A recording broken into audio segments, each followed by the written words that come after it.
এই সোজা 4টি দাগ থেকে আপনাদেরকে দারুণ একটা ড্রয়িং শেখাবো। দেখুন, শিখুন এবং অন্যকেও শেখান।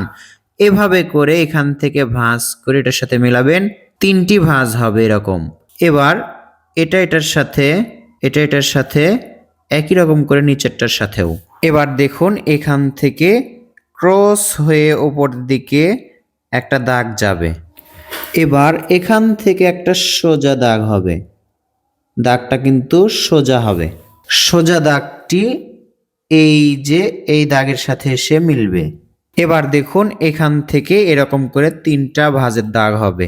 এই যে একটা দাগ, এই তো 2টা দাগ, এই যে 3টা। এবার দেখুন এই যে এখান থেকে এই দাগটা মিলবে 1, এই যে 2, এবার এই বরাবর এটার সাথে মিলবে 3টি। তো বন্ধুরা, এই আঁকা হলো 3টি বই। আমরা এই বইয়ের উপরে লিখব বুক। এই যে চিকন পেন্সিল দিয়ে এভাবে দাগ দিবেন, তাহলে বইয়ের পাতা বা পৃষ্ঠাগুলো বোঝা যাবে। মন চাইলে ড্রয়িংটিতে রং করুন এবং ছবি আঁকাকে আরও প্রাণবন্ত করুন। কেমন লাগলো ভিডিওটি কমেন্ট করে জানিয়ে দিন।